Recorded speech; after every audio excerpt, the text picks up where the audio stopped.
Welcome to the No Pressure, No Diamonds podcast, where entrepreneurs come to harness their struggles, doubt, fear, negativity, and setbacks. They place pressure on the blessing of adversity to become the strong, fearless, excited, passionate winner they were destined to be. A diamond. But yo, man, we're back, man. We're back. Bro, I missed you. Oh, man, I missed us. It's been great, man, and I'm super excited about what's to come. I'm excited about us being back in the fray once again, and we have a great episode for you guys today. So this is No Pressure, No Diamonds podcast. My name is Alex, and I got my boy Thomas Solano, and I have a great guest with us today. True professional, is sought after in his field, but first things first, just all around great guy. And knowing that, just by knowing how people talk about you when you're not in the room, that says it all. Yeah, that reputation is everything. Right? Absolutely, man. So without any further ado, we have mortgage lender, mortgage broker extraordinaire, Mr. Scott Hoolahan. How's it going, sir? Going good. Thanks again, guys. I really appreciate the opportunity to hang out with you too. Hey. Absolutely. I think the pleasure is ours, honestly. This is therapy for us, for Alex and I, but also, selfishly, we gain a lot from hearing from people like yourself and stuff. So I'm excited about it. Well, let's get into it, man. So we're just kind of going to dive right into it. So tell the people just a little bit about, maybe a little bit about your background. We're in the beautiful well, it ain't beautiful today, but it's nice, dude. I don't know what you're talking about. We needed this. I love this weather. It's crazy outside. It's cats and dogs hitting the windshield outside, by the way. Yep.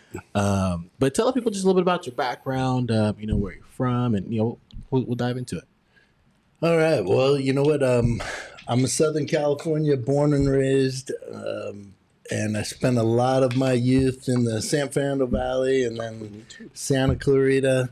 Went to high school in the Valley and really kind of started my professional career here in the Los Angeles market.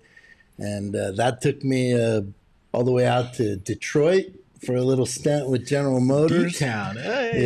Yeah. And you know what? I think my colleagues there used to take bets on, how long the Southern California boy was actually going to last. They probably... doing a little betting at the window on those snowy days to see if I was going to show up. You know what? For whatever reason, it only lasted a year, and I got an opportunity to move back to California, and that's where my mortgage career really started. Was in Monterey, California. And I was in an executive role. It's a nice place. Yeah. You know what? To start real estate and mortgage. Yeah. It wasn't bad. Going from Detroit to Monterey was a good thing. It was good timing, and then I just kind of worked my way back down the coast.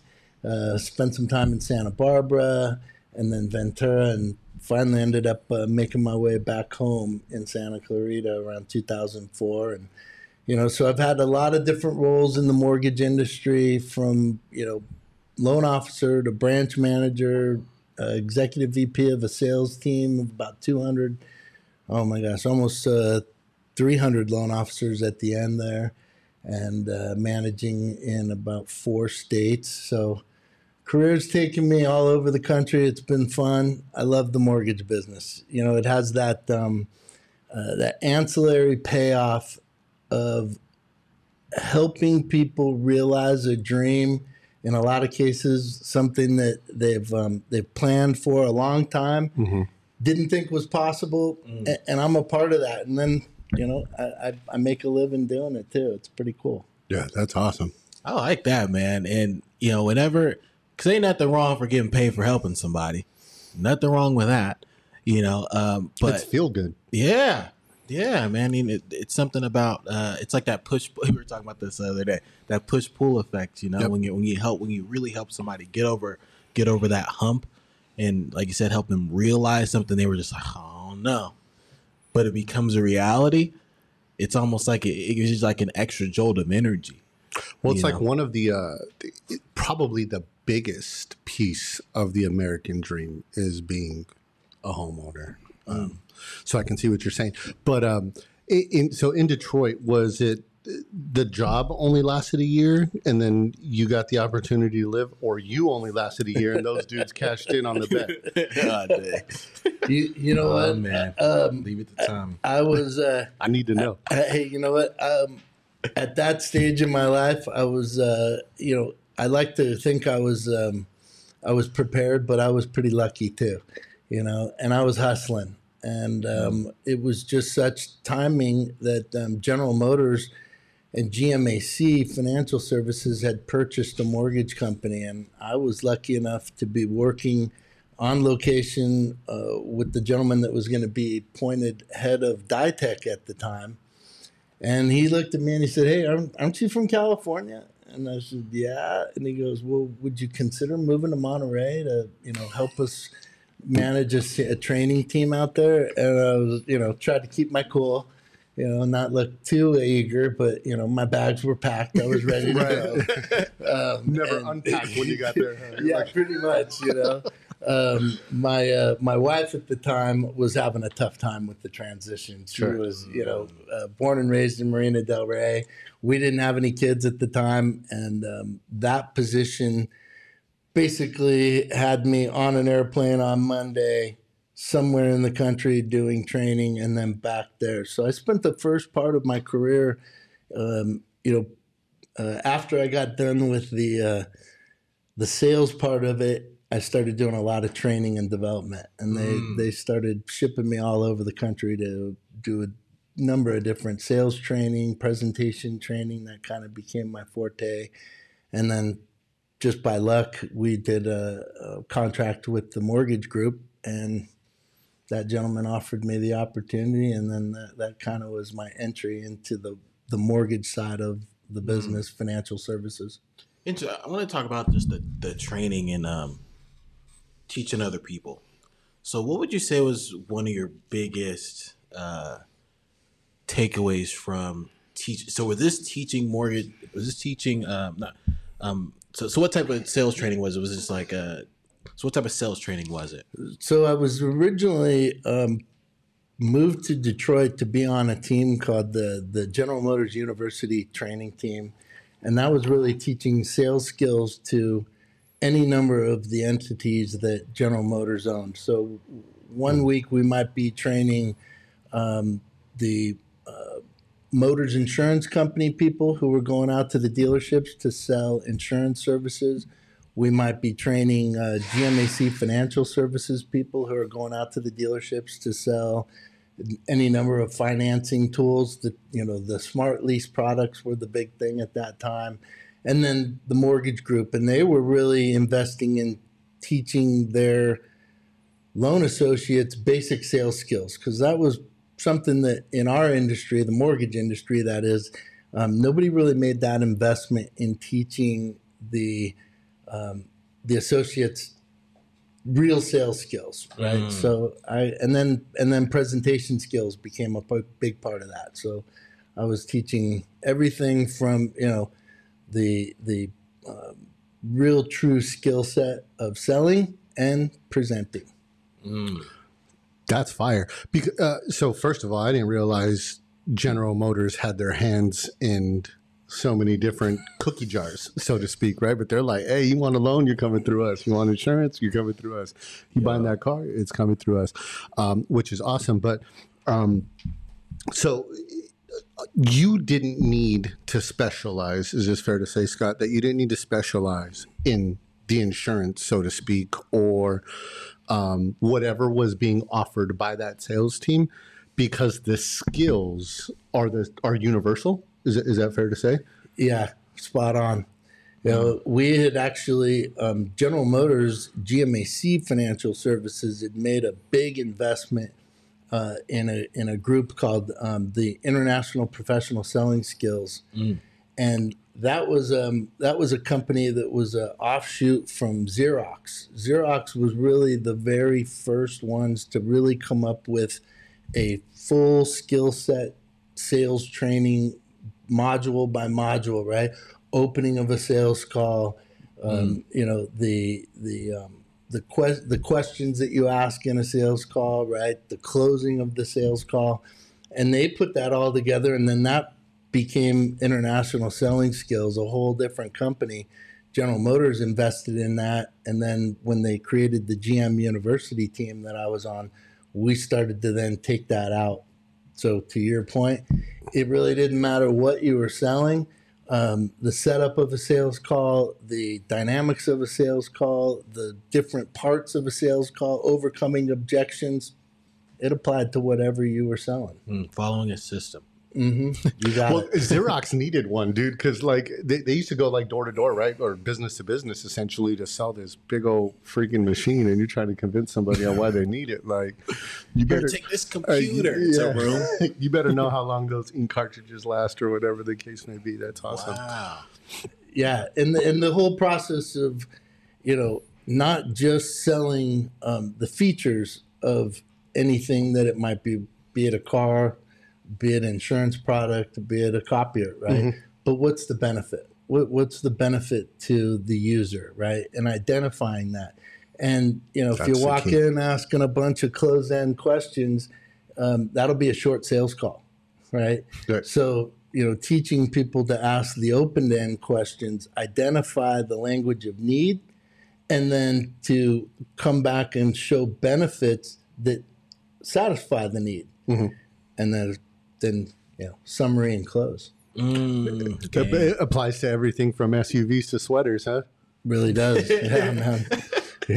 Well, yeah, man, because you want to know what their need is, where the pain point, right? And then you figure out how you have something that can solve that. Well, you see a thread, pull on it, but recognizing the thread, because some folks are, it's,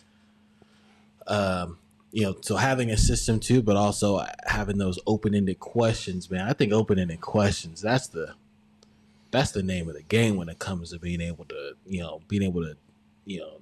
finding those pain points and figuring out what somebody really needs. Because so just an example of an open-ended question, to somebody, and could be, I'll just give like an example. Like, what would somebody say if they needed like toothpaste or a dentist, right? say a dentist is sitting down with somebody. One of my favorites was, tell me more about that. Mm-hmm. Right? Tell me more. Yeah, and just shut up. Right? Let the customer. We used to train them to identify the language of needs. Right. So if you can get somebody talking about what's important to them, what do they need? What are they looking for? Then you can then identify out of the long list of features of your product, what one of those benefits or fills that need that they're looking for. Right. Mm-hmm. Because if I just sit down and we used to call it benefit dumping, right? If I just start dumping all these benefits, and they don't mean anything to you. They don't. Then the connection hasn't been made. Yeah, then that sales call is going to be really short, sure. Right? Because most people don't like to be sold, right? Well, let me flip that around. People don't like to be told; they like to be sold, right? So if you can get them to talk about what's important to them, what are they looking for, what do they need. And then you can actually identify features of your product that satisfy that. Now you've got some value for taking up their time and being in front of them. Yeah, you say it, they defend it. They say it, they own it. Yeah. Right. And we used to talk a lot about, identifying those, a lot of loss for words, but when they overcoming objections, right? Because a lot of people some people won't even know they need your product, right? And so they'll be quick to say, that doesn't interest me. I don't need that, or I already have that. Right. And identifying what type of objection they're presenting to you, then you can, and the only way to get that to, peel back that onion is with an open-end question. Tell me more about that. Why is that? Why do you feel that way? What is it about what you're currently using, you're currently doing that works for you? Why is it a benefit to you? Shut up. Keyword, shut up. Yeah, they'll tell you how to close them, huh? They'll tell you how to sell them. Yo, that's interesting. Yeah, people tell you how to close them all the time. You know, it's... I used to do this all the time. Try to think about the next thing I'm trying to think about saying. Like, not really listening. Right. Yeah, I'm trying to think about, all right, what's the next thing I'm going to say? And then I wasn't listening to what was going on. I mean, I'm just being open and honest, but I mean, especially brand spanking new, and, in really any field. I mean, I think all fields need sales, but, when all fields are sales, dude. Like, you walk into a bar, a retail store, they're trying to sell you something, right? Is there anything I can help you find? You go to the doctor, they're trying to sell you on treatments or whatever the case. I mean, it doesn't matter where you go, you're being sold. Doctor sold me on this cleaning of the teeth. Ouch, dude. Yeah, you can't even go to the dentist anymore. They're like, hey, we have this protective layer that you should consider. I'm like, bro, pull the tooth. Drill in there, man. Yeah, just put me out, please, man. Go ahead. My thought was complete. Go ahead, brother. Yeah, man. So Scott, now teaching those sales, because there's one thing of doing it and then teaching it, right? Mm-hmm. And so what was that transition, becoming more of a teacher, becoming how was that process for you, in becoming more of a coach, and coaching people on those things? Yeah, well, that was, I kind of went through, I feel like I went full circle, right? Because what got me the opportunity to move to Detroit, be on that team, become a certified sales trainer, become a certified presentation trainer was my performance in the field as a salesperson, right? So I got their attention because I was successful in doing it. Then they brought me out and really taught me the skill set around what I was doing, and then asked me to start teaching others. And then when I got to Monterey, and it was at a time where the mortgage business was really going through a real transition of, the way it used to be done and the future, because really technology was starting to take hold at that time.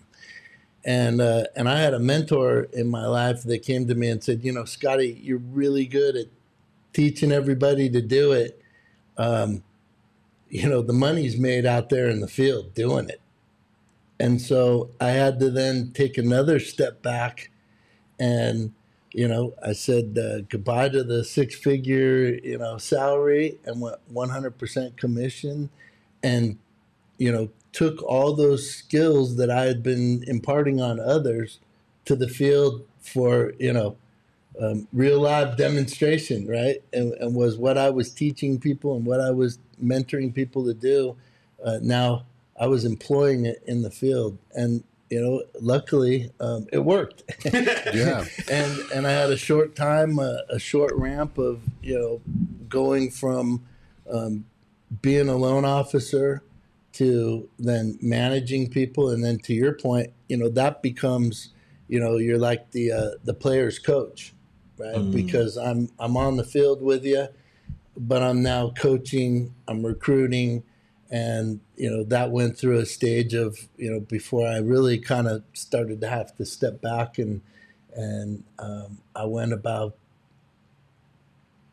almost 15 years not originating loans, but just managing different facets of the business, from a middle management to a, upper management level. And now I've made the full circle back, and I'm back on the street. And it's, I think when we first met, that, I shared with you, it was kind of a reboot for me. And I've been able to, like I said, go full circle with taking all the experiences that I have. And when I sit down with a client, I really look at it from a different perspective, because I've looked at this industry from the bottom to the top and back down, and it's really gone through a lot of changes just in the last 10 years because of technology. It's just turned our industry upside down.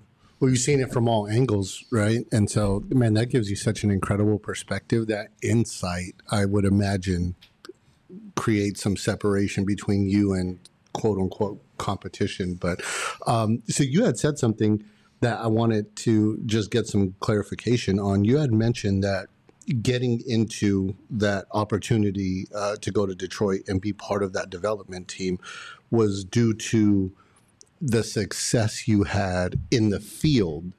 But then you said they helped you develop this skill set that it sounds like to me you didn't realize you had. So were there just things that you did naturally, unknowing the science behind like human nature and decision making? Like, was that just a natural thing that you had that they kind of pointed out and you realized and then was able to develop more? Or how exactly did that work? You know, Tommy, I think it was a blending of the two. Okay. Because I did get training and I didn't know any better but to do exactly as I was trained. You know, and so I think I was identified as one of those guys in the field that, hey, you know what? Wow. He's doing it exactly the way we trained him to do it. And that gave me the, you know, kind of the platform to then go up and be certified to really then transfer those skill sets to others. Right. So I, you know, it was really a blend of both. I had that gift of gab and I was also a sponge. I didn't know any better. And, you know, I took the system, employed it, and didn't deviate from that. And you know, it worked. That's interesting. Nuggets. I hope you guys caught it. That's big, man. Having a trust the system, be coachable. You know, knowing that you don't know. You know what I'm saying? Like that. There's actually there's wisdom in that. You 100%. Know, like there's a lot of wisdom in just knowing, like, you know what, I'm going to trust the words of people that are doing it and are having success. And obviously we have our own little way that we talk, but I'm going to follow this system, this proven method, because what do I know? Like, they're doing this, you know, and there's something about that. Like, you know, it's interesting when you see, you know, sometimes people go from one field to the next, or they've had maybe major success in a field and then they try to get into a different field. I guess it'll be, you know, say it's I don't know. It could be somebody that's a good, or maybe a retail salesperson, and they, sure, you know, maybe they go into car sales, right? And they take, like, there's a difference, you know. There's a big difference in selling, you know, underwear. A $10 T-shirt and a $50,000 car. You know, there's probably similar open-ended questions that you're asking, but if you're going into thinking that you're just gonna, you know, kill in the car industry doing the exact same thing you were doing selling T-shirts, it's a little bit, it's different. You know, there's a system there, there's a method and the methodology there, and knowing to just maybe empty your cup and fill it up with the new information and new knowledge, man. And, you know, that's something that I had to learn too. Well, stay new, right? Oh, you gotta stay new. Stay new, man. I love it. And some of that stuff, I would imagine, though, kind of overlaps. Yeah. Right. Like you mentioned, like some of those skills are universal. However, each place where you're going to be probably has, like you said, a different system. But I would imagine there is a different understanding of your consumer. I think that's probably the biggest difference, right? Whether you're doing a retail $100 jacket or underwear, I think is what you used, versus, you know, tens of thousands of dollars or even hundreds of thousands, like in the, you know, situation with homes and stuff, or even up into the 7-figure mark. There's a different decision-making process. So understanding the consumer, would you say, is the most important part? And that's why the open-ended questions are invaluable? 100%. Yeah. I mean, again, it goes back to something that I had said earlier, that language of need, mm-hmm, right? Understanding and having a keen ear for certain words that a consumer uses, and then to identify those and use those to get more information, right? So once you hear that language of need, then you want to go to those things, and that's where you ask more open-end questions. it's not just one open-end question. It's a series of open-end questions with very strategically placed closed-end questions that will help you decide at a fork in the road, which way does the borrower, which way does the customer want you to go, right? So if what I'm hearing you say is, having a means of saving money and creating wealth from a long-term perspective is important to you, right? Would you agree that putting your money somewhere every month where it's going to grow would be a good decision? Yes, no. Now I know we're on the same page. We're going the same direction. Right. That was fire right there. That's perfect how-to. Yeah, because they're going to tell you, right, if that's a priority or not. If long term, right, might be the biggest key. No, I'm looking for something a little more short term. Okay, then you got to reroute. But you're stacking these questions to get them to paint you a picture, I think, right? So you put your stamp on it. Peeling the onion back. Right. Right. And to understand what's at the core. What's at the core of what they want, right? Not what I want to sell, but what do they want to accomplish? I've been so fortunate in my career to have been around so many different professionals. A comment I was going to make was just, regardless of what you're selling and what your career is, I think it's so important that you can be a good listener and be a good observer of those who are doing well, right? And I was lucky enough to surround myself with those type of people, to be influenced by those people, and they would give me those little nuggets, and those are things that stuck with me, right? Hey, Scotty, people don't care how much you know until they know how much you care. Yeah. And that was one that, man, just hit me between the eyes, because I knew everything I needed to know about this or that, whether it was the financing of a car or the financing of a home. I knew it all.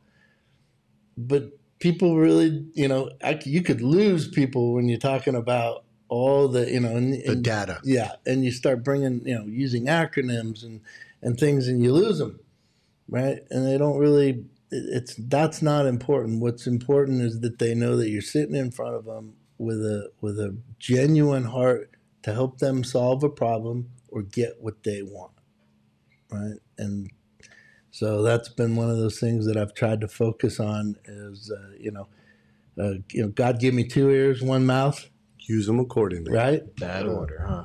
Yeah. Shoot, man. And dude, this is masterful right now. I hope people are really paying attention and taking some notes here, because I know I am, and I'm going to revisit this for sure. Because being... knowing your craft, transferring skill, but caring about the people that you're doing it with, man, that's like that. It's like by yourself, you can go fast, but with other people, you can go far. You know what I mean? And when you care about the people that you're working with as clients, and when you're caring about the people that you're working with as teammates and associates, and building being a player's coach, as you said, being a player's coach and meeting people where they're at, is something that people just remember, whether they stay with you forever or not, or it was maybe a blip in the, in the dash of life. People will remember, like, man, the reason why I love Scott is because ... and they'll always take that with them wherever they go. So, man, just imparting that on people. I wanted to get into just some of the things about nowadays, and folks, especially in California, buying a house in California is kind of, it's getting interesting out here, right? But what are some of the, because some folks are like, I could just continue to rent. I'm doing okay. I'm renting my house or apartment or condo, or I'm okay with that, because I can kind of pick up and go if I wanted to, or do whatever the case is. But why is it so important, man? Or what are some of the reasons why it's important to be a homeowner? nowadays? Well, you know what? I think the first thing that comes to mind is pride of ownership. I think that, we were talking about the American dream, and when people say American dream, I think most people, like you were alluding to, Tommy, is immediately you think owning a home, right? Because in so many countries around the world, that's not even an option. You're never going to own a home, and so many immigrants come to America because that's an option, and so that dream and that pride of ownership of something that is beyond the watch, the car, the depreciating assets, right? I think that pride of ownership is where it all starts, and so many people have that dream of having something that they can call their own, that they can customize and take care of and nurture, and that becomes an asset in some cases. And you look at the past, and ownership of property, real property, becomes the wealth of, could be future generations, right? You, by owning a home, you can actually impact future generations of your family. So I think it starts there. And then, the reality of, hey, we're all taxpayers. And you and I have a common friend in our networking group, and he says, let's see if I can get this right, quoting him, it's your American obligation to pay taxes. It's your duty to pay as little as possible. Right? I mean, we have to pay them, but let's pay as little as possible. And one of the ways to shelter yourself from taxes is to be a real property owner. And so that's the first thing is, you see these young guys and gals coming out of college, they're making great money, and then they sit down with the tax man at the end of the year, and, that's all going to Uncle Sam. And so now you got to start thinking, how do you shelter that? Well, the first thing is become a homeowner. And then again, to, building wealth, it's forced savings, right? Look, the truth of it is, as much as people might talk about, hey, you need to, pay yourself first, right? And save at least 20% of your monthly income in a savings. Hey, if you're trying to start a family, you're living in Los Angeles, that can be difficult, right? Because, man, keeping a roof over your head, building a family, paycheck to paycheck is how a lot of people live. So, hey, which makes purchasing a home difficult too, though. Right.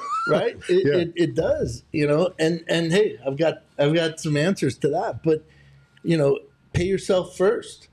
So by virtue of being a homeowner, you're actually paying yourself first, right? Because you're taking a little piece of that money every month, and that's going into that principal part of that loan buy down. That's going into that asset that, by and large, appreciates over time, right? So What would you say the magic point is as far as years to actually have the home be an asset that has appreciated versus maybe breaking even initially? Because we sold our home a couple years ago, and 10 years into making payments, we had only taken down $21,000 of the principal. The rest has gone towards interest. And so what we ended up selling the house for was almost $200,000 over what we purchased it for. But based on what we had put into the house monthly over those 10 years, it was just about even as far as getting our money back. You know what I mean? So what is the magic point there? And I'm not against buying a home. I'm looking to buy one again here, but I'm looking at paying more of it off faster so that I have more equity sooner. Is that smart or? Yeah, as well. So there's a couple of ways to look at it, and look, the first thing is to understand how mortgages and amortization work. Welcome to the No Pressure, No Diamonds podcast, where entrepreneurs come to harness their struggles, doubt, fear, negativity, and setbacks. They place pressure on the blessing of adversity to become the strong, fearless, excited, passionate winner they were destined to be, a diamond. And to your point, in the beginning stages of an amortization schedule, right? A lot of people flash right by that. It's about 15 pages in the middle of your 65 loan documents. Yeah. And it's just number after number after number and date. And well, if you look at that, there's a rule that's being applied there, and the interest is being paid up front, right? So how do you combat that? There's some really neat ways to do that. One of them is just by making additional principal payments every month, or what's known as a biweekly monthly payment, right? Where you don't pay any more during a monthly payment schedule. You're just paying in advance the principal, and because of the way that the servicing companies have to apply that to the loan, over time, you can actually take a 30-year loan, and it'll end up being more like about a 25 about 24 to 25 years, depending on the loan amount, right? Just not by paying any more. Then if you just add to that $100, right? So in terms of strategies, right, to accelerate the principal buy down, to your point, realize more of that at the time you go to sell. It's super simple stuff, and it's discipline. When I first started in the mortgage industry, there were entire companies built around this biweekly payment, right? And they'd take $4, $5, $6 a month from each of your payments, so $12 maybe, to make those payments for you. But today, with the advancements of online checking, everybody could do that themselves. Right. And I always say to people, the first month's the hardest, right? But once you get past that first month, it's no different. You're not doing anything different, not one penny more. It's just that first month, it feels like a little bit extra. But then, so you set it up with your Chase checking, your Wells Fargo, and you go in and you just put it in there to make that payment on the 30th of each month, not the 1st, and the 15th of each month, and then turn it on auto pay and leave it alone. And then, like I say, if you really want to have impact there, add $50 to each one of those. Now you're paying $100 a month towards principal, plus you're advancing that principal payment each month. It'll work out to anywhere between 1 to 2 full principal payments annually, and that'll accelerate your interest in that asset. Right. Interesting. Yeah, because I was just doing the math because I like doing math. And I was just Weirdo. I was just doing the math on it, and I was like, I'm like, okay, well, $2,500 a month. You say it was 25 years instead of 30. $2,500 a month. That's 60. So 5 years, 60 months. That's $150,000. I mean, Of interest. that's $150,000 of interest, man. You're saving, and even extra $50 on top of that. And every, and it's not paying anymore. It's just restructure how you pay. And it's you planning for you. That's a big. I would imagine there's so many variables though, like, and again, this is no knock on industry or anything, but refinancing isn't always good. Like I read somewhere that the average homeowner refinances every 5 to 7 years, and I could, obviously that could not be accurate, but that just tells me that they're not paying their house off in 30 years, nor do they plan on it. And so at what point after that family or that owner passes, does that house actually potentially become a liability to future generations versus an asset. You know what I mean? And I had a family member when I sold my house, they're like, "You're crazy." I'm like, "Well, let me ask you this. How long have you been making payments on your home?" And they said, 26 years. And I said, "What's your average payment?" I know it's gone up because of property taxes and stuff, but let's just say $1,500 a month. Is that fair to say? Average over 26 years? I said, yeah. I said, okay, let's do the math on that. And we added that up. And I said, now, how much do you think you could sell your house for? $500,000? They said, no. I said, well, you're $500,000 in the hole based on the refinance, the pool you put in, the patio, the maintenance of the house, your mortgage payments over those times and all that. Like, you can't get $500,000 for it, but you've already put $500,000 plus into it over 26 years. So, when I factor in those things, I'm like, man, is it better to sell sooner? Or like, I mean, I would imagine like anything, it's a matter of timing, right? Like stock market and stuff like that. But location, I guess, was another variable, right? Because if you're in a location where sought after, the value doesn't go up as much versus being in a place like Monterey, right? That's a huge difference. But when you look at places like, I grew up in the Antelope Valley for a while. I don't know, how long do you think, Scott, the Antelope Valley is from having those $1 million homes in the cookie cutter communities? Because now, like, I grew up in Pacoima for the first half of my life in San Fernando Valley.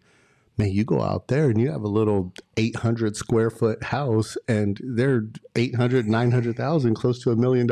And I could never imagine paying that for what you're getting, other than proximity to Los Angeles, I think. But like, how far out do you think a place like Palmdale is from that? Well, you know what? I think that's a tough question. But here's what I will say about, and I would say to any area in general, what you have to look at is what's the plan? Right. And so for Palmdale, I would say, you know what? I think that's probably sooner than later. Sure. Today, you know.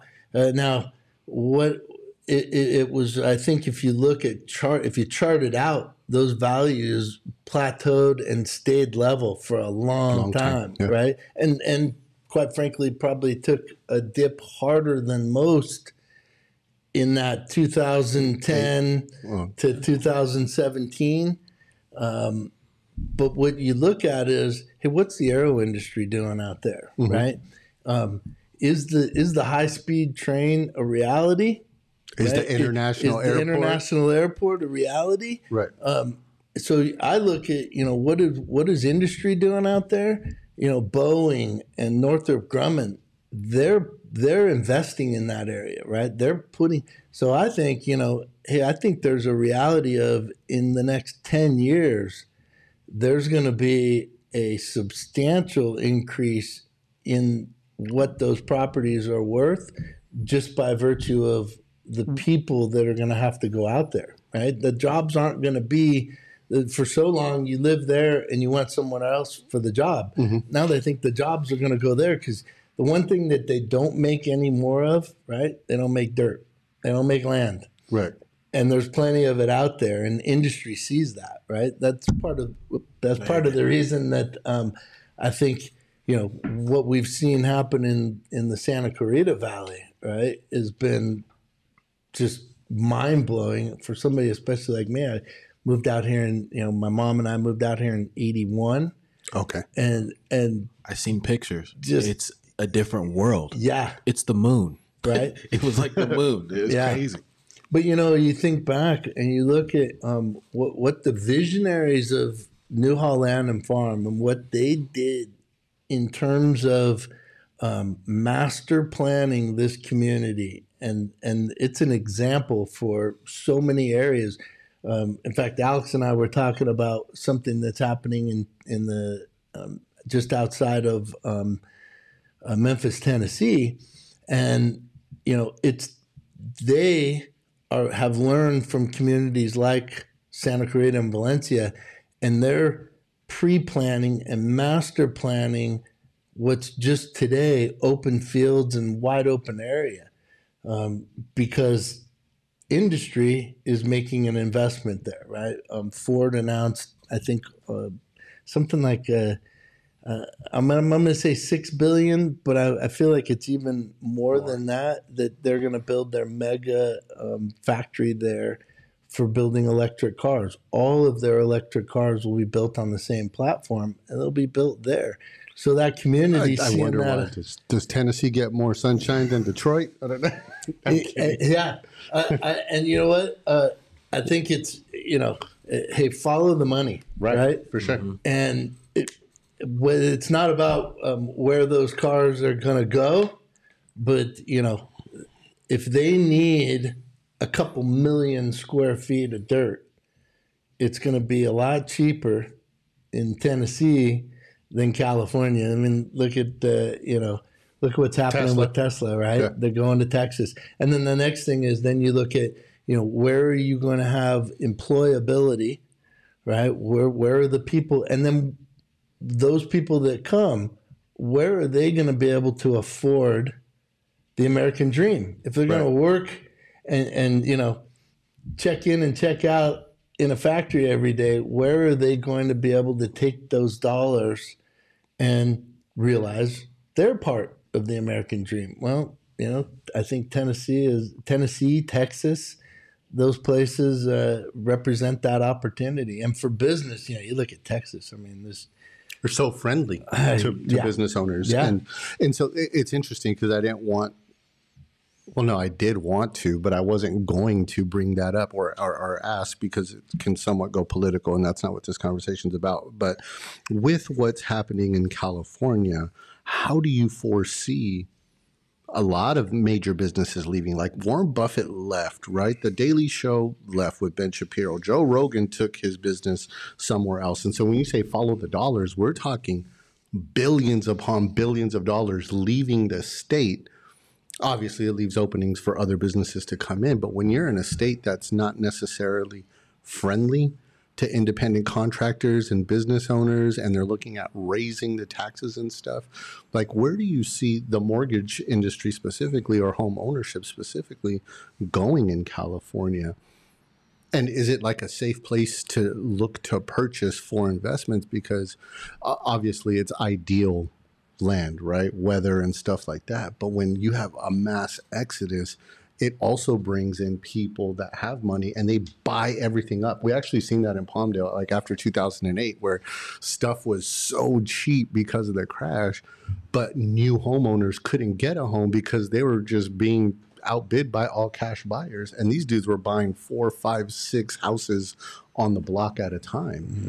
So like how does those things affect home ownership in the state? It's a beautiful state, by the way, but we've been thinking about leaving too, to Texas, Tennessee, South Carolina, places like that. Yeah, I mean, Georgia's the new Hollywood, right? They got a Hollywood out there, right? Tyler Perrywood or whatever they call it. No, true, right? Yeah. I mean, so you look at again, there's a housing shortage in America, right? That's just the fact in terms of and population. Then, in terms of when you look at the number of people that could be homeowners, and then the opportunity for them to be homeowners, there's a shortage, right? That's why you see the home builders, KB Home, Lennar, they've not slowed down in acquiring property, right? In acquiring those. So when you say property, you're talking land. Yeah. Okay. Right. You're talking the dirt. Yeah. Right. Okay. Right. Because they see, and again, those are the visionaries that see the opportunity. The 50-year plan, the 100-year plan. Yeah. Right. When a lot of us are working on the 5 and the 10-year plan, to your point, those guys are looking way, way, way beyond that. And then I think you look at, one thing that I've talked about in other forums where a lot of people missed a key component of what happened between 2004 and 2007. And the home builders really were caught blindsided, right? Because what the banking industry did? Well, no, because of the numbers. And they weren't looking at the numbers, population numbers, right? So there's something that a lot of people in hindsight, they figured out that, right then the home buyer, the first time home buyer population is usually identified as that post-college, right?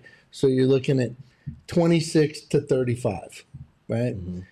Well, there was less of those people in 2004 to 2010 than ever before in history. Because if you go back, there was a dip in the population for the first time ever around 1970. Just a little fun trivia. It's the women's movement mandate. Does anybody know why? I would say the women's movement. You're real close. You're real close. Oh, they started entering the work. Roe versus Wade. Abortion. The legalization of abortion literally took a dip in the population numbers. And it was the first time ever because we were just coming out of baby boomers, right? Which is one of the largest numbers of population that we can track. You opposite look of contraception. What is that group doing?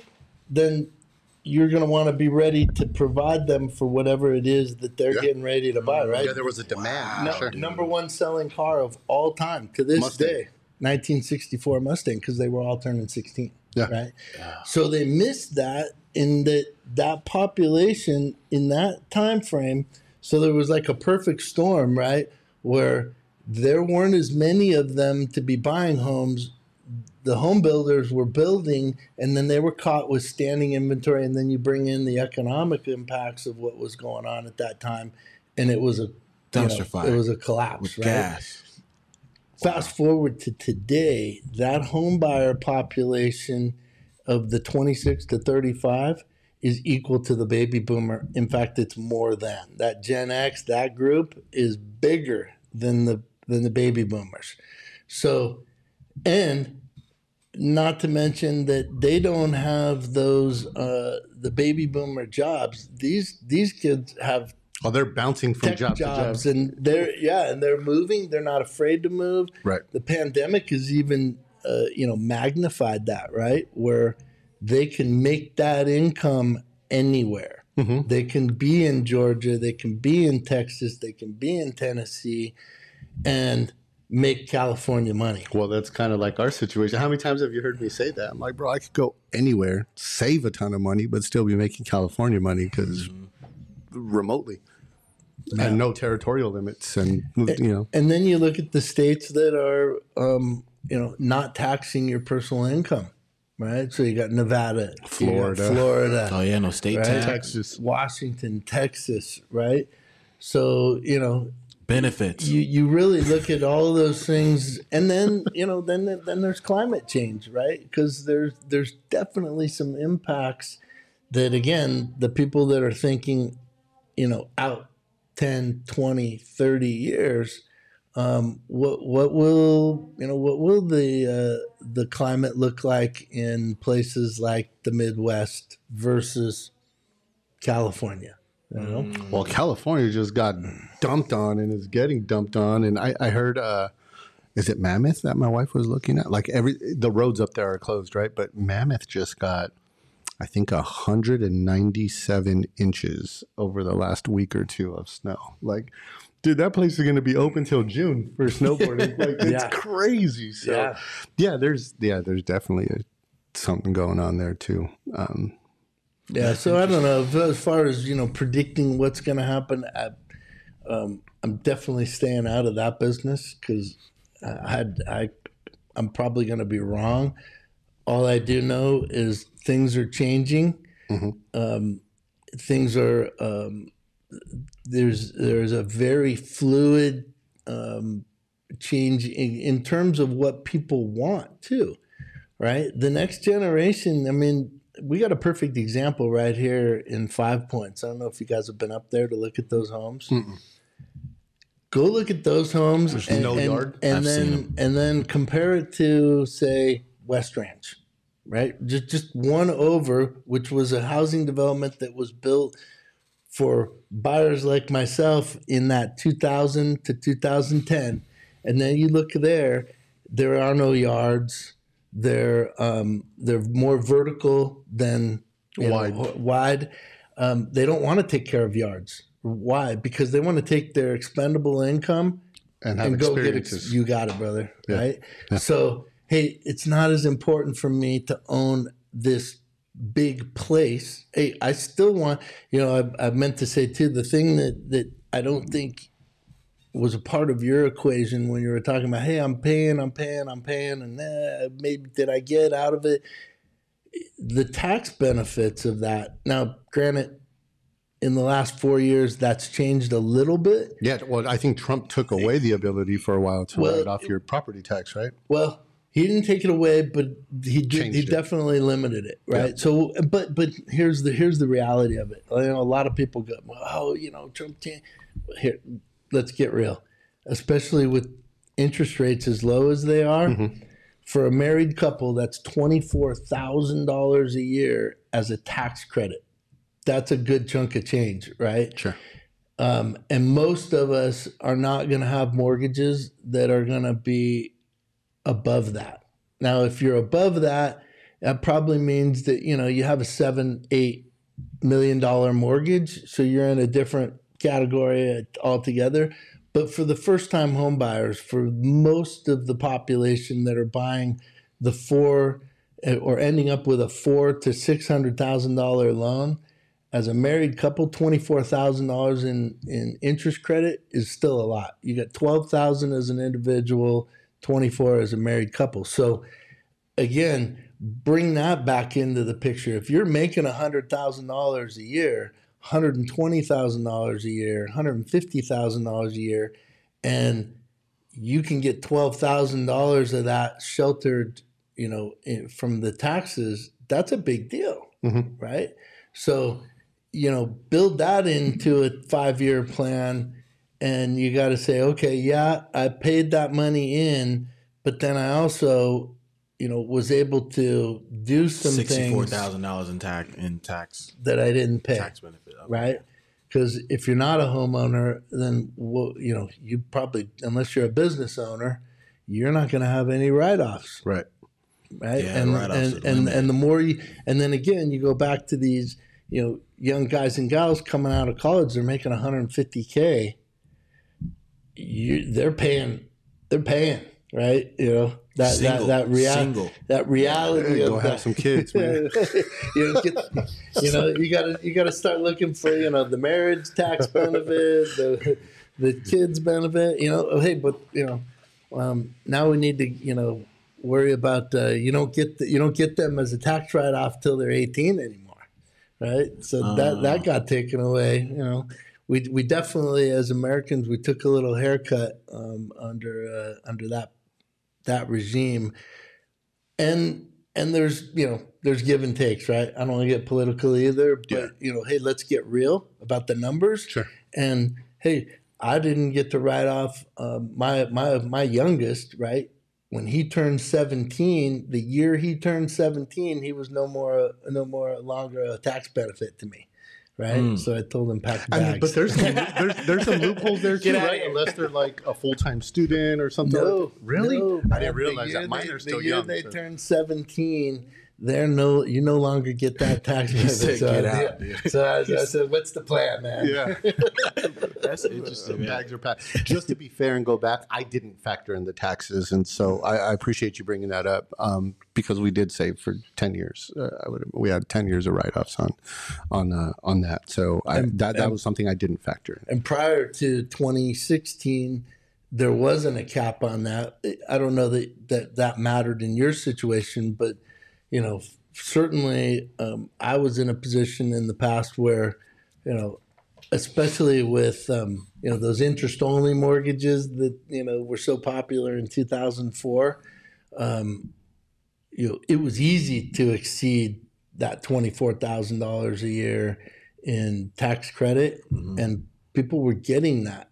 That went away. And now let's be real too.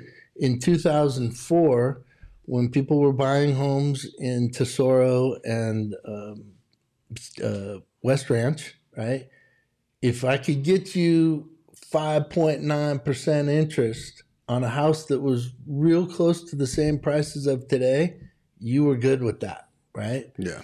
Today, nobody's happy with that. Nobody, 3%, like, wait a minute, can't you give me 2.75, right? So, again, being relative Landscape has to, changed. man, the buying power that people have today with the interest rates that we're dealing with is crazy. How long do you feel like that's gonna last? Because it's a is that something where like you said, we're not getting into the crystal ball business, right? But situations like this aren't gonna last forever, man. Because that's doing pretty good. 2.5%, 3%. That's not nuts. gonna last forever. I think there's a return to normal, right? And I don't know what normal is, right? But it's not 2.5, maybe not even 3.5, right? It's something north of that. But in the same breath, what makes the American economy different from the rest of the world? It's what we're talking about. It's home ownership. And every time a home is sold, there's durable goods that are sold. There's services that are provided. The appraiser goes to work. The realtor goes to work. The gardeners go to work. The plumber goes to work. There are so many ancillary services. I don't recollect but there's something like 30 local businesses are impacted positively by the sale of each home everywhere in America. I believe it. Yeah, and it's what makes us different. Again, you just go to Greece, right? And you see stairways going to heaven because that house will never be financed. It'll never get done until the family that owns that land has enough money to put the second floor up and pay for it. Yeah, it's wild. If you ever get a chance to drive around some of the suburbs of Greece, is a perfect example where the infrastructure for home ownership and mortgages, it's not like it is in America. And where it exists, the same impacts and the same benefits exist too, right? Because every time a property is sold, there's going to be 30 other tradesmen that are going to benefit, right? Because somebody's going to want to put in furniture. Well, you have glazers, like the glass workers, electricians, plumbers, tile. like you said, landscapers, the roofers, freaking drywall installers. I could imagine. New refrigerators, appliances. And there was also a General Motors. My experience there also showed that within 6 months of buying a home,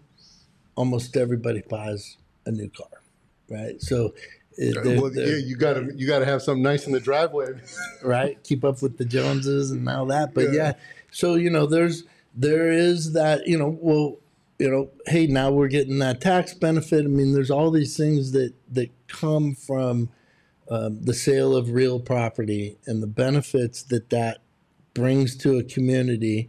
And then, it's all relative to the sale prices, the value of those homes. But man, you're looking at my partner is we're partnered with the number one home builder in the state of Texas, number one independent home builder in the state of Texas.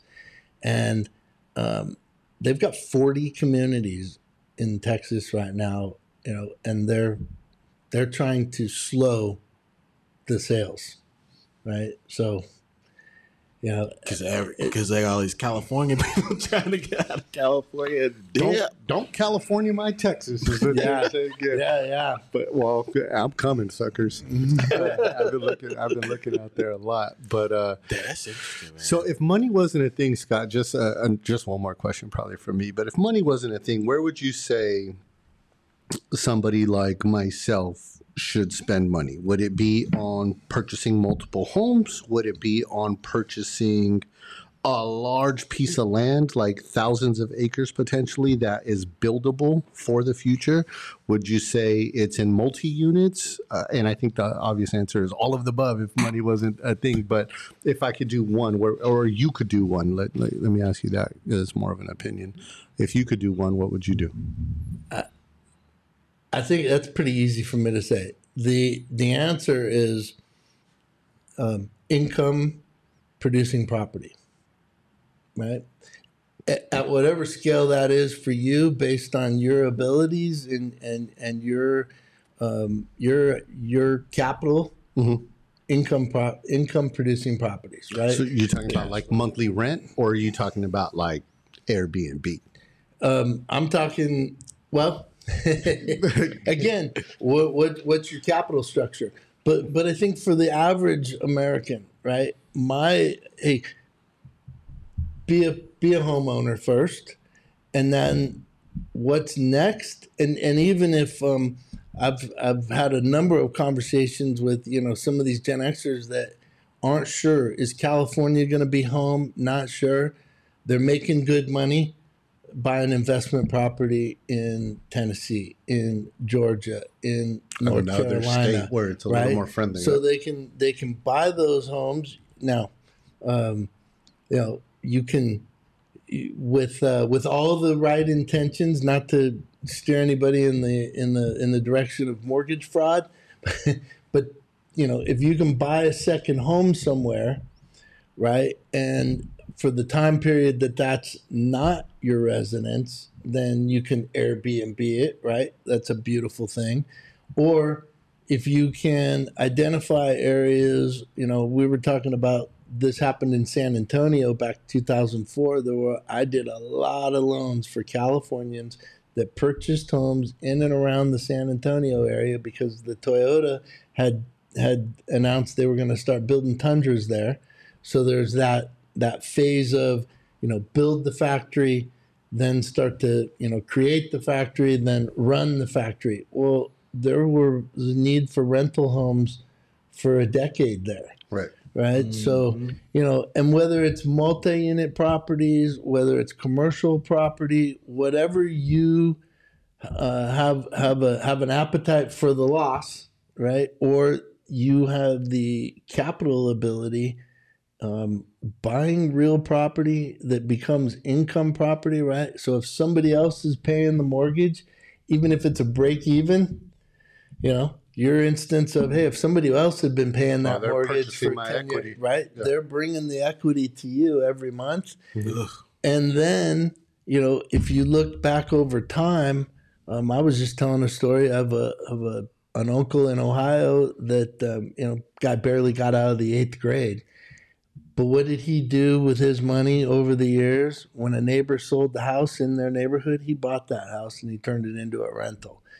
Today, at 80 years old, he owns Ohio. 3 properties on that street. That's crazy. That have been paid for by other people, and they're owned free and clear. So when they pay $1,000 and they pay $1,000 and they pay $1,000, it's $3,000 in his pocket, right? And again, in an area where gas is $2.19, $2.70 a gallon or what have you. They're paying you to fill up the tank. Yeah. So that's my answer is, if you can invest in income producing property where somebody else is paying the mortgage, even if it's a break even, because then, now again, go back to the taxes, right? Everything you do relative to maintaining that is a tax write-off, right? Because, your maintenance, and even if that becomes a little bit of a loss, that's okay too. That's a write-off for you. Yeah. And somebody else is. Well, the income is also income though too. So that. Yeah. That's it. But you can literally, there's some, very savvy tax, our friend, Matt Denny, would say, hey, there's ways to write off the depreciation. Hey, I know, Matt. I like that guy. There's ways to write social off media friends. Depreciation and maintenance to, offset that income. Yeah. Interesting. There's ways to do it, man. And like you said, forced savings, but it's somebody else paying your savings for you, basically, right? When you say forced savings. And, kind of last, I wanted to end off with this, or before we head out, was just some of the misnomers. Like, what are some of the, kind of the myths about, maybe being a homeowner? Like, what are some of those, myths that people just like, somebody's making, say 80 grand or, maybe a little bit under $100,000. And they're like, okay, I'm paying this rent. I'm okay doing it. I don't know if I can really afford a house. Like, I don't know, I got All right, like I know in the rent, I kind of understand like how everything's gonna break down, but I don't know how these lights is gonna. I don't know how much his lights are, how much all the expenses are gonna come into it. But in the long run, what are some of those benefits, and or really what are just some of the we talked about the benefits, but what are some of those misnomers that people have when it comes to home buying? First one that comes to mind is you need 20% down, right? If you've been around those baby boomers, right? My folks and their folks, 20% down. And I think that's the first thing that if people put that in their head, then, especially let's go back to this area, that seems absolutely impossible, right? Look at $500,000 house, 20% down. I don't have it. There's no, and with kids there's no way I'll get there, right? So that's the first myth is you don't need 20% down, right? There's programs you can put as little as 3% down. Everybody knows about FHA. That's for first-time buyers, right? Well, no. So FHA is built for, right? The Federal Housing Administration built that loan. It's government-backed for first-time home buyers.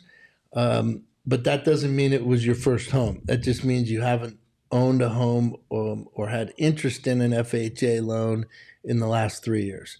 So interesting. So every 3 years you can use. Yeah. So you once you've not been a homeowner, but now here's the other thing is 3.5% down. That sounds great. Well, there's another loan that has nothing to do with being a first-time home buyer that you can put down 3%, right? So that's backed by Fannie and Freddie. So that's a conventional loan.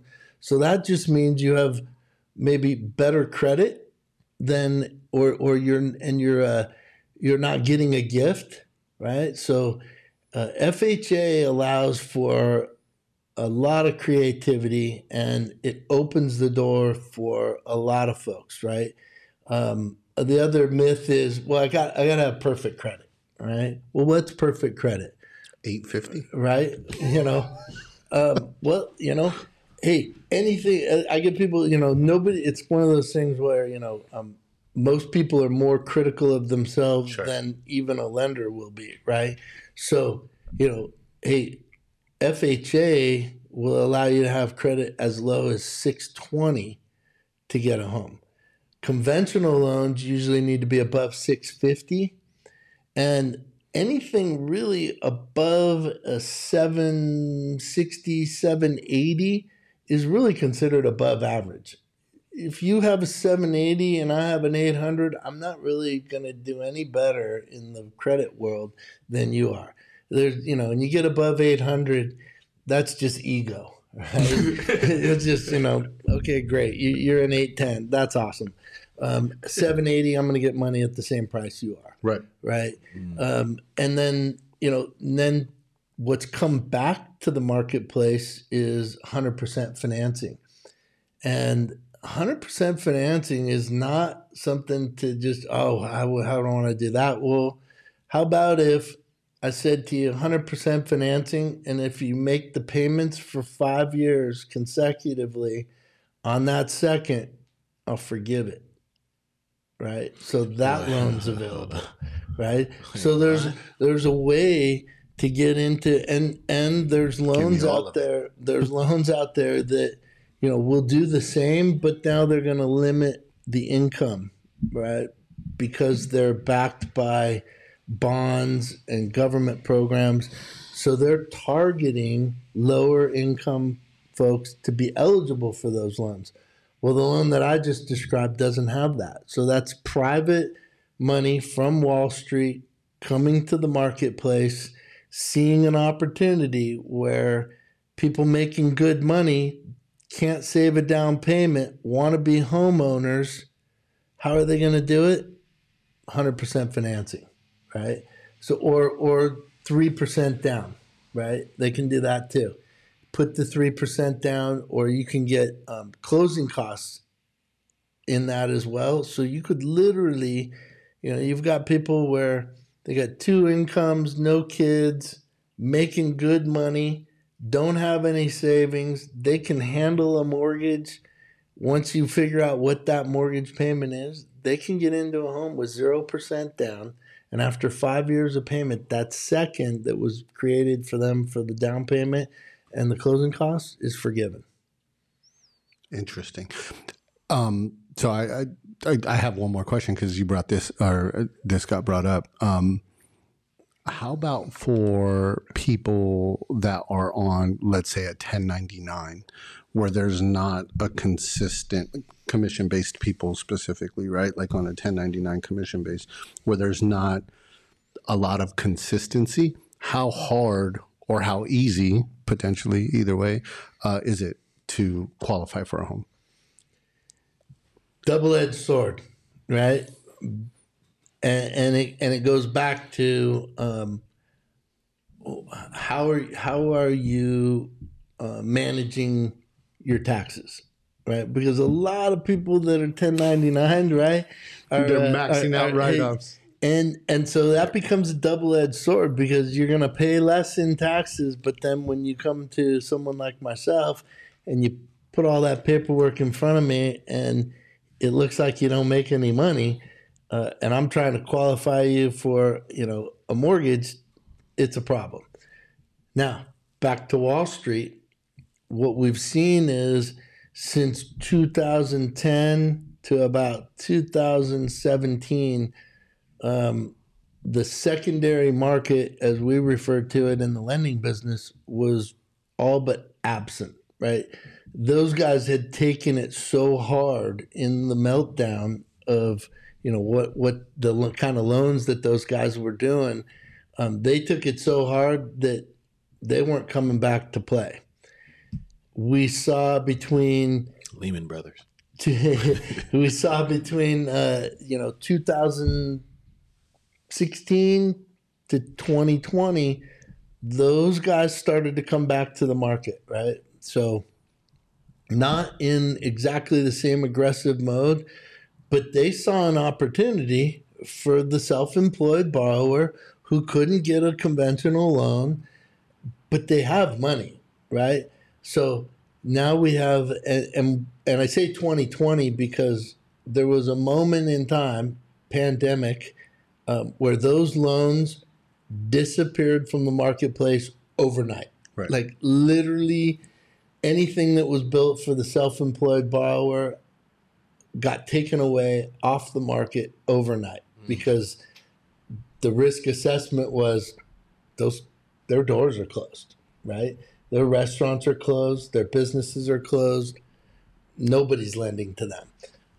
So now we've seen that start to come back. So to give you a short answer is there are loan programs that are available. If the conventional world is going to give you 3%, they're going to give it to you at 5 or 6%, right? But those loans are back. Wall Street looks for opportunities. They can see the money on the street. They can see that, look, if a self-employed guy shows nothing on his taxes, but he's got a 700 credit score and you can see that debts are being paid every month, there's money being made, there's money to pay those debts. So they look for alternative ways to prove that, usually through bank statements or your P&L. And so, it comes down to you're going to be able to save a bunch of money over here on your taxes. You're going to pay a little bit more in the interest rate when you go to get loans. Interesting. Okay. All right. So it's not impossible, guys. Yeah. It's just like you said. It's it's a business owner. You get so many write-off. You get so many. you get all these benefits, but on one end, you just got to pay a little more to play on that end. I'd say there's two things, right? Where there's a will, there's a way, and then all that takes is getting together with somebody like myself that will help you plan for that. Because if you don't have a plan to fail. Right, and that failure will cost you money because maybe you don't become a homeowner. You can't pick up that income property. You can't realize the American dream. Right. So based on somebody's income, so how does somebody know, like, I can actually afford a house? Like, say, I know they were doing, was it like 40% of somebody's gross income or something around that. Was that around the number? Yeah, the magic number is really that 45%, right? I'll use that number because there's some play there. When we came out of that meltdown, right, there were some rules and regulations put in place to try to protect Wall Street and Fannie and Freddie from, catastrophic losses, or where people were buying homes they just couldn't afford, right? So what came of that was what's called a qualified mortgage, and that's at that 42% debt to income ratio. So that's kind of the magic number, is 42%. If you can just look at, hey, what's my gross income, divide all the housing expenses, not including utilities, back into that. So your housing expenses, which includes taxes and insurance, right? All your other debts that are going to show up on a credit report, right? Doesn't include utilities and those kinds of things. It will include HOA, right? And so you take that and you divide that by that gross income and keep it at 42%. Now, if it's FHA, I can take that number all the way up to 50%, 49, right? So that's why I say that 45 is a good mark. But, if you want to get qualified for the best interest rates going, you're going to want to be below that. And that includes all of your debt, right? But then I try to tell people, to your point, right? Hey, the reality is there are utility bills. There is a electric bill. There is a water bill. Account for that. There is cable bills, right? There are cell phone bills. And those things typically don't show up on a credit report, right? So I say what I'm going to look at is what debts are going to show up on a credit report and what is your income. Those are the numbers I'm going to work with. Figure out what the taxes are for the place that you're buying. If you're buying here in Los Angeles, that's going to be at least 1.25%, unless you buy in one of these neighborhoods here in Santa Cruz that has the special assessment. Then you need to account for that, and then homeowners insurance, right, and HOA. So put all those numbers together, and then you just have to be ready for the reality of what are the other expenses that come private with school, being a homeowner. BMW, because I just got this loan. That's how people do it, man. It's crazy. It's nuts. Yeah. Scott, so again, I'm sorry, but one last question for me. If somebody had 20% to put down, would you recommend, and they qualify for one of those 3 or 3.5% loans, would you recommend they put down 20% or they put down 3% and then make those additional payments you were talking about with the difference?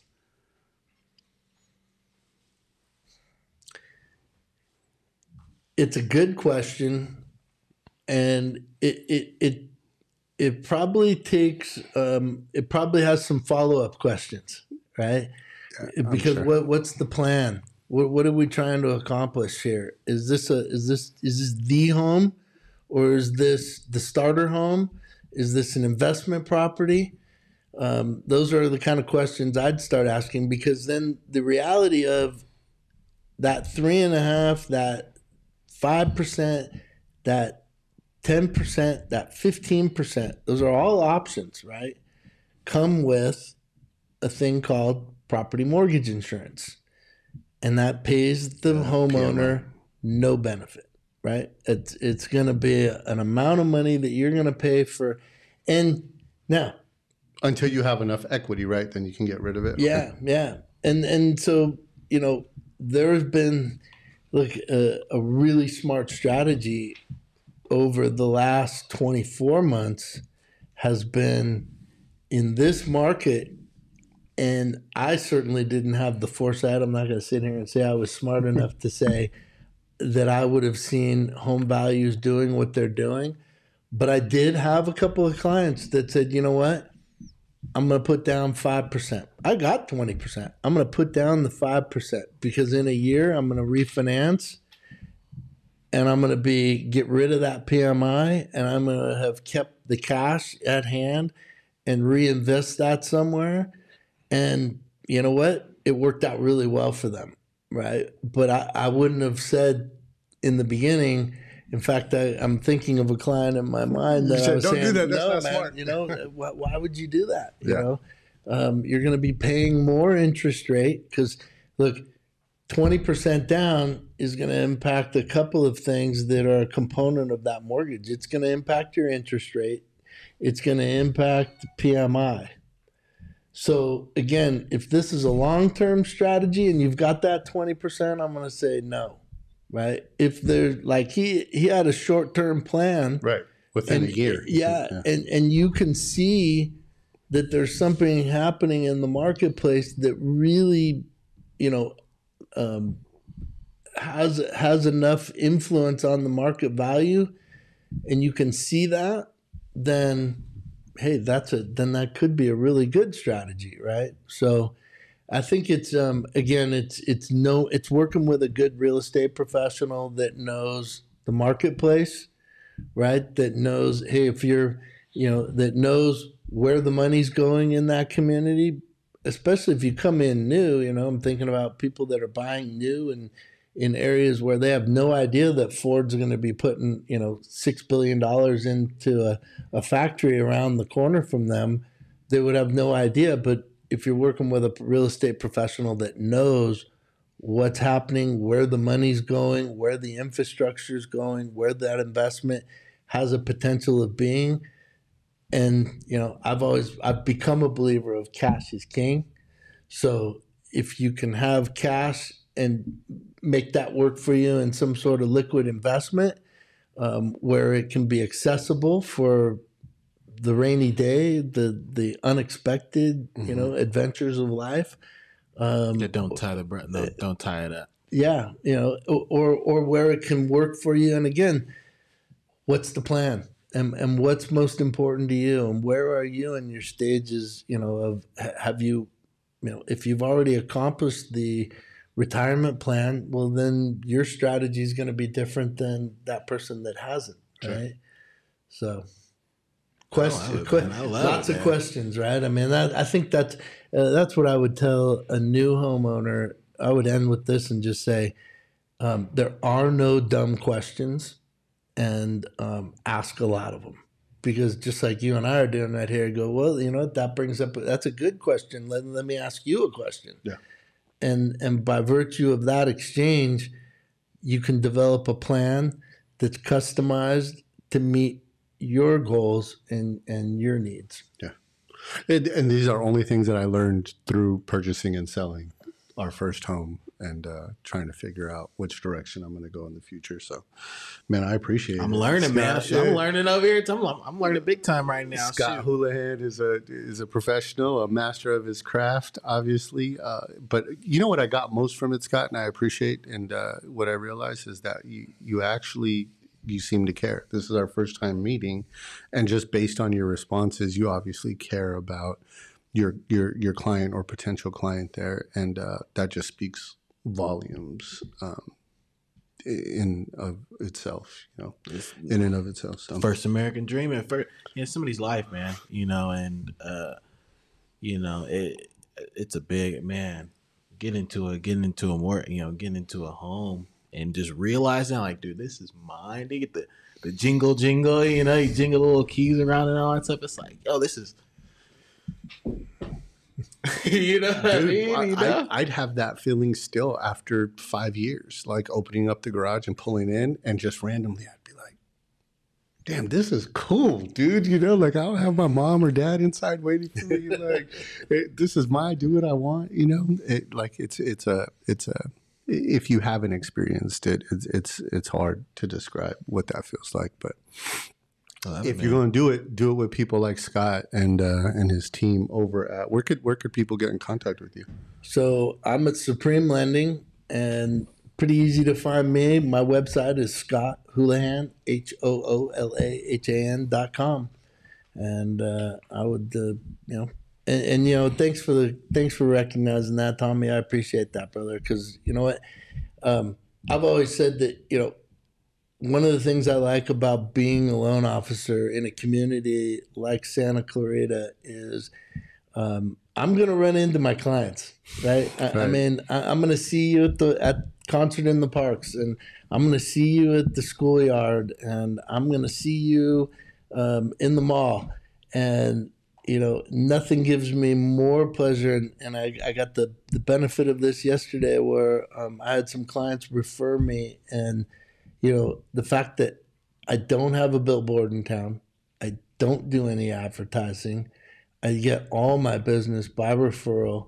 And, it really, there's a sense of pride there when people say, hey, I trust that guy. And, I take that seriously because Greatest compliment. At the end of the day, man, it's a big decision. And, when people are willing to trust me with that advice and then refer me to friends and family, man, I'm humbled by that. I'm excited, man. This is gonna, man. If everybody, I'm sure you guys will listen, man, took a massive amount of notes, and go back and listen to this. And first, he's a good man. You said it. Second thing is, he knows what he's doing. He's putting people in position to win, right? And get to their goals and realize, and I'm glad that we took some time out today to, to talk about this. And I'm sure we doing future conversations and stuff. We were talking about some stuff a little earlier, and I'm really excited for folks to get a chance to hear this, and look forward to speaking again. Getting you back on the show. Thanks for your time. My pleasure, man. Sure. Good to be with you guys. But man, we back, man. This is I think this may be one or close to one of the final episodes of 2021. But man, we appreciate you guys for spending this year with us and sharing your ears or eyes and watching and listening, and sharing this with other folks. Just want to take some time to appreciate our listeners and our viewers. For getting this info. I don't know how much we can say, but stay tuned because we got some big stuff coming. It's wild. Some big stuff coming. It's wild. This coming year, 2022. There's some dreams coming true. So absolutely, man. But please do not forget, smash the like button, share, subscribe, become a member. We have some memberships coming up so we got that stuff going on as well. And also click on the link in the description in Scott's website. Please click on that if you're in the market for a home, especially out in this area. But guess what? He's out in also other states as well, too, right? Indeed. So licensed in Arizona, Texas, and I've got Colorado and Michigan pending for myself, and then my team is licensed in another 28 states. So between us, we can handle you. Got the West Coast covered for sure. Ooh, that's what I'm saying. Get it done. Tennessee and South Carolina rapidly growing, Scott. Yes, no doubt. Good to done, man. But guess what, man? Without no further ado, no pressure. No diamonds. Let's get it.